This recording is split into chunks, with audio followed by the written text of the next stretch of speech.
Mi nombre es Ángela Gómez y regreso con ustedes para las noticias del contexto global. Veamos los titulares.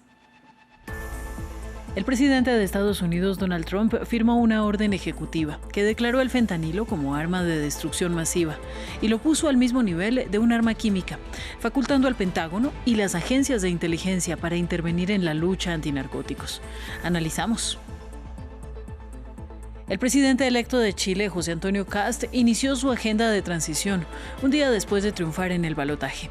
Hoy se reunió con el mandatario saliente Gabriel Boric y con grupos políticos de cara a las alianzas para gobernar.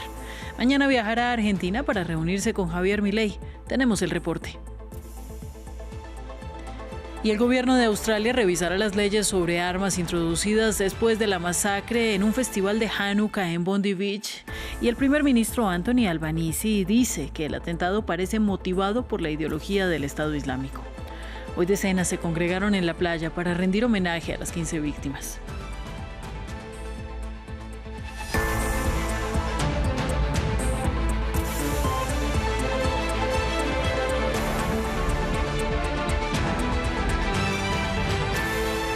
Comenzamos. El presidente Donald Trump firmó una orden ejecutiva que declara el fentanilo como arma de destrucción masiva. Esta movida amplía drásticamente la autoridad del gobierno estadounidense para combatir este opioide sintético, responsable de decenas de miles de muertes por sobredosis en Estados Unidos cada año. Pero también es una designación sin precedentes que pasa de definir esta crisis como una de salud pública a una que amenaza la seguridad nacional. Vamos al análisis de este tema con Alexei Chévez, experto en narcotráfico, consultor en seguridad, Fuerzas Armadas y contraterrorismo. Alexei, saludo, gracias. Ángela, muy buenas tardes. Pues es un gusto conversar contigo y es que Donald Trump ha hecho de la lucha contra el narcotráfico una herramienta de política. En el Caribe es el argumento para ejecuciones extrajudiciales y un evidente asedio a Venezuela. ¿Cuál es su objetivo al escalar de esta manera el tema del fentanilo? Bueno, yo creo que es una terrible noticia, principalmente para tres países específicos, hablando del fentanilo nada más. Los primeros serían China e India, que son los países que fabrican los precursores químicos para el fentanilo. Y en segundo lugar, obviamente, México, que es el lugar donde llegan estos precursores y a través de laboratorios clandestinos se vuelven lo que conocemos como fentanilo para su distribución a los Estados Unidos.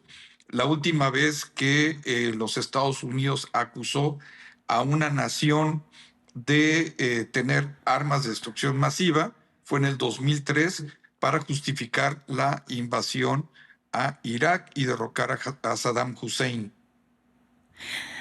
Bueno, pero entonces con esta orden se faculta al Pentágono y a las agencias de inteligencia para un despliegue que normalmente se hace contra la proliferación de armas. Es una acción balanceada frente a la crisis del fentanilo, porque algunos podrían decir que se sale pues de casillas en materia de lucha antinarcóticos. Yo creo que principalmente tenemos que entender que el problema de adicción que tienen muchos ciudadanos norteamericanos, que ha costado la vida de miles de personas, no cientos de miles, como dice el presidente Trump, es de salud pública. Es un asunto como la crisis del crack que tuvieron hace aproximadamente 30 años. Hoy en día tienen esta crisis y debería ser vista como tal en conjunto con la cooperación de las autoridades de estos países que mencioné para evitar que siga llegando fentanilo ilegalmente a los Estados Unidos. Claro, pero el fentanilo ilícito se asemeja más a un arma química que a un narcótico, porque la orden ejecutiva decía eso. ¿Cuál es su opinión sobre el tema y cómo entonces se abordaría a partir de ahora esta guerra contra las drogas? En el caso mexicano en específico, no vendría lugar porque ya el gobierno del presidente Trump ha catalogado a los principales cárteles mexicanos como organizaciones terroristas. Esto faculta a todas las agencias de seguridad e inteligencia norteamericana para intervenir y evitar que estas organizaciones criminales sigan haciendo daño. En el caso de China e India sí es más complicado porque incluso sin haber catalogado a estos países como organizaciones terroristas, en este momento los pone en riesgo de cualquier actividad militar norteamericana o de inteligencia. Bueno, pues muchísimas gracias, Alexei, por la información y por el análisis. Que tengas muy buena tarde. Vamos a continuar en Norteamérica porque México y Estados Unidos lograron un acuerdo sobre el Tratado de Aguas Bilateral de 1944, desactivando así la amenaza de la administración Trump de un arancel del 5% contra su vecino del sur. México deberá liberar los más de 249.000 millones de metros cúbicos de agua con entregas previstas a partir de esta semana, con el objetivo de cubrir el déficit de agua hacia Texas. Y según informó la secretaria de Relaciones Exteriores mexicana, Claudia Sheinbaum, y Donald Trump tienen intención de finalizar el plan para el 31 de enero del 2026. En otras noticias, el presidente electo chileno José Antonio Kast comenzó tareas de cara a la transición en marzo, cuando recibirá el cargo de manos del presidente izquierdista Gabriel Boric, con quien se reunió este mismo lunes. El político de extrema derecha también se reunió con grupos políticos y mañana viajará a Argentina. La ampliación la tiene nuestro corresponsal en Santiago, Alberto Peña. Saludo para ti, Alberto, y cuéntanos de la agenda de Kast el día de hoy. Sí, el ultraderechista José Antonio Kast tuvo hoy su primer día como presidente electo de Chile tras vencer en el balotaje ayer con el 58% de los votos a la candidata comunista Janet Jara.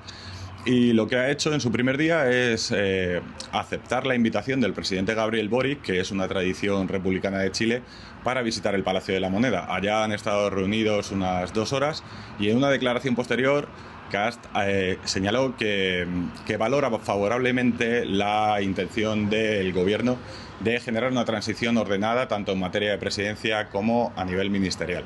Y además tuvo su primer baño de masas cuando salió de la Moneda, porque cientos de personas se habían aglomerado allá para saludar al presidente electo.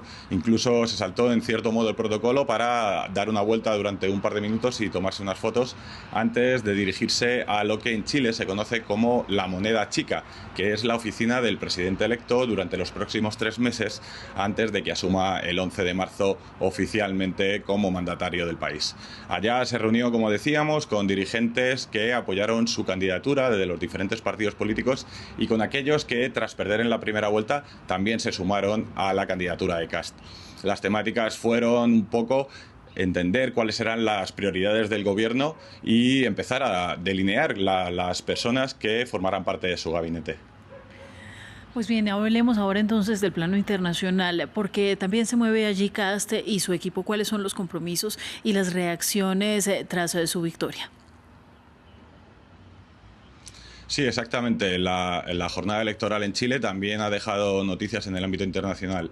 La última y la más novedosa es que Kast viaja mañana a Buenos Aires para reunirse con el presidente de Argentina, el libertario Javier Milei, y quien lo va a recibir en la Casa Rosada en torno al mediodía para tener una reunión y hablar de relaciones bilaterales, de migración, de seguridad y de economía, porque hay que apuntar que Kast viaja junto a su asesor económico de campaña y varios representantes del empresariado chileno, porque además de reunirse con Milei, también va a tener un encuentro con inversionistas, empresarios e industriales en Argentina. Del norte del continente llegó otra noticia, y en este caso fue porque el presidente de Estados Unidos, Donald Trump, en un acto en la Casa Blanca, indicó que Kast era su candidato favorito en Chile y que está deseando poder felicitarle porque tiene entendido que es una persona excelente. Y de vuelta a América Latina, la Cancillería de Chile emitió hoy una nota de protesta contra la Embajada de Colombia en Chile debido a las declaraciones que al reconocerse los resultados electorales en Chile hizo el mandatario de Colombia, Gustavo Petro. En estas declaraciones en la red social X, Petro dijo que jamás dará la mano a un nazi o al hijo de un nazi, en relación a Kast y a su padre, quien en su juventud militó en el Partido Nazi en Alemania antes de que la familia migrara a Chile. El canciller de Chile, en un vídeo entregado por la Cancillería a los medios, advirtió que esto es una falta de respeto por parte de Petro en relación a la política interior de Chile, a el presidente electo y también a la decisión de la ciudadanía, que democráticamente en las urnas decidió que José Antonio Kast será su nuevo presidente por los próximos 4 años. Pues Alberto, muchas gracias a ti por la información. Continuamos atentos a esta transición que ya inicia y ahora cambiamos de tema. Vamos hasta Australia. El gobierno ha dicho que es necesario revisar la ley sobre armas, pues no debería ser posible que 2 personas realicen un ataque en plena calle como sucedió este domingo en Bondi Beach. Según el primer ministro Anthony Albanese, el atentado en Sydney parece motivado por la ideología del Estado Islámico. Por otro lado, decenas de personas acudieron al lugar del ataque para rendir homenaje a las 15 víctimas, entre ellas una niña de 10 años. Una acción terrorista antisemita efectuada por un equipo de padre e hijo, este último aún con vida. Pero en el centro está un hombre aclamado como héroe, pues corrió hacia uno de los atacantes y logró desarmarlo.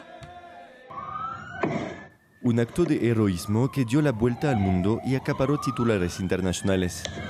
Cuando el hombre vestido de blanco se lanza sobre uno de los hombres armados para desarmarlo, mientras los cuerpos yacen en el suelo cerca de la playa y otro atacante continúa disparando.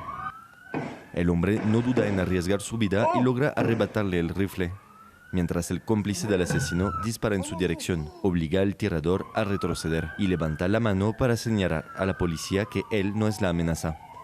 Con sus acciones acaba de salvar vidas. Otro hombre con una gorra negra lanza un objeto contra el terrorista y lo empuja aún más hacia atrás mientras las balas vuelan en su dirección.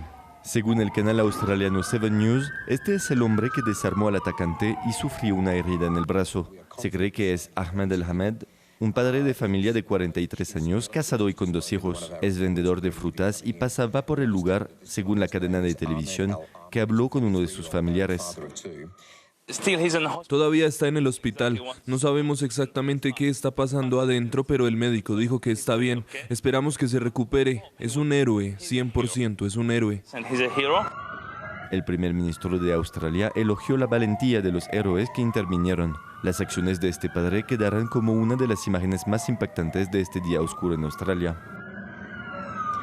Y en otros temas hay avances esperanzadores en las conversaciones de paz para Ucrania, según el presidente estadounidense Donald Trump, quien hoy dijo que un acuerdo podría estar cerca.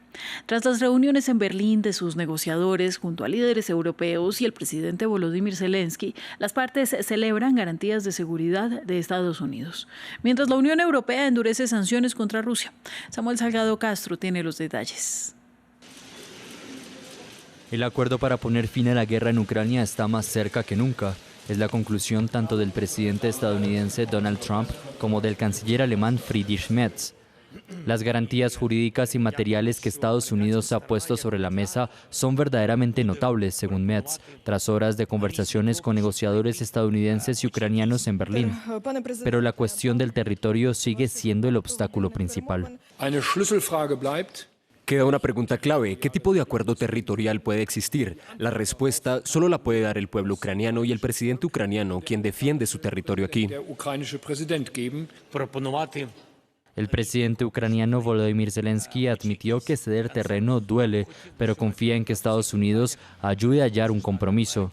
Kiev exige garantías claras de aliados antes de cualquier decisión sobre la línea del frente, incluyendo monitoreo de un alto el fuego.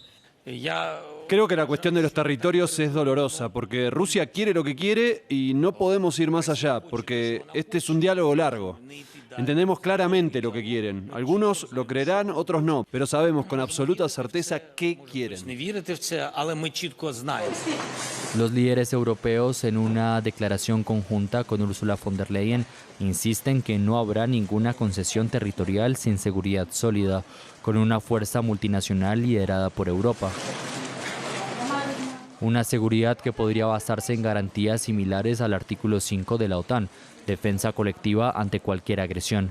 Pero advierten que estas ofertas no durarán para siempre, en medio de la presión del presidente estadounidense Donald Trump para acabar con el conflicto iniciado en 2014. Mientras la Unión Europea contraataca en otro de los frentes, más sanciones a empresarios de las 2 mayores petroleras rusas, Lukoil y Rosneft. Fin del informativo y gracias por vernos. Sigan en France 24.